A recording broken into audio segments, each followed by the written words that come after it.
एक दिन काजल अपनी कार से कहीं जा रही थी। जब सिग्नल पर गाड़ी रुकी तो अचानक उसकी नजर सड़क किनारे बैठे एक आदमी पर पड़ी, जिसने फटे पुराने कपड़े पहने हुए थे और उसके बाल बिखरे पड़े थे। व्हीलचेयर पर बैठे हुए उस आदमी को देखकर काजल को अपने पुराने दिन याद आ गए। काजल का दिल भर आया। उसने गाड़ी रोकी, पर्स से कुछ पैसे निकाले और धीरे धीरे उस आदमी के पास पहुंची। उसने पैसे आगे बढ़ाते हुए कहा, ये रख लीजिए, आपके काम आएंगे। लेकिन जैसे ही उस आदमी ने नजर उठाई और जैसे ही उन दोनों की नजरें मिली तो एक पल के लिए सब कुछ ठहर सा गया। काजल के कदम वहीं रुक गए। वो आदमी कोई और नहीं बल्कि सुरेश था। कई मिनट तक वो दोनों एक दूसरे को देखते रहे। सुरेश के हाथ कांपने लगे, उसकी आंखों से आंसू बहने लगे। वो हाथ जोड़कर बोला, काजल, मुझे माफ कर दो, मैं बहुत बड़ा पापी हूं। काजल की आंखों में भी आंसू आ गए, लेकिन अब वो पहले वाली कमजोर काजल नहीं थी। इन 5 सालों की धूप और छांव ने उसे जिंदगी का हर अनुभव करवा दिया था। उसने दृढ़ता से कहा, माफी किस बात की मांग रहे हो सुरेश? तुम्हारी वजह से मैंने बहुत कुछ सहा है, लेकिन आज मैं अपने बेटे के साथ बहुत खुश हूं। मैंने बहुत मुश्किल दिन गुजारे हैं, भूख भी सही और अपमान भी सहा है, लेकिन अब मैं अपने दम पर जी रही हूं। उसने गहरी सांस ली और कहा, मैं तुम्हें माफ करती हूं, लेकिन मेरी जिंदगी में अब तुम्हारे लिए कोई जगह नहीं है। इतना कहकर वो मुड़ी और अपनी गाड़ी में बैठकर आगे बढ़ गई। सुरेश आंखों में आंसू और दिल में पछतावे का दर्द लिए वहीं बैठा रह गया। लेकिन जब काजल घर पहुंची तो सुरेश की हालत को याद करके फूट फूट कर रोने लगी, क्योंकि उसने सुरेश को दिलों जान से प्यार किया था। तभी अचानक माताजी ने उसे रोते हुए देख लिया।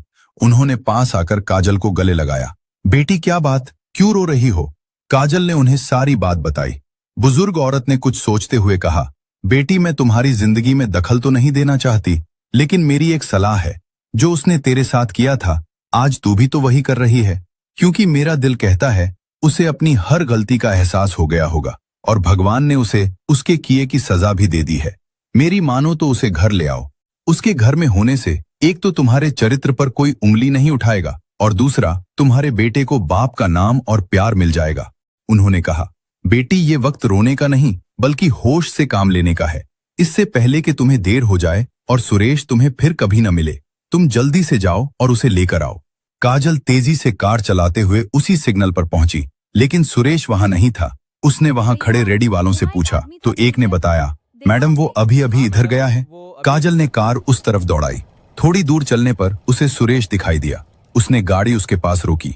सुरेश रोता हुआ दिल में पछतावे का दर्द लिए इस शहर को छोड़कर जा रहा था।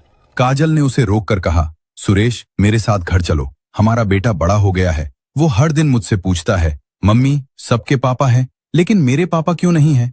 क्या तुम उसे मिले बगैर ही चले जाओगे? बेटे के बारे में सुनते ही सुरेश तड़प उठा। उसने कहा, कहाँ है मेरा बच्चा?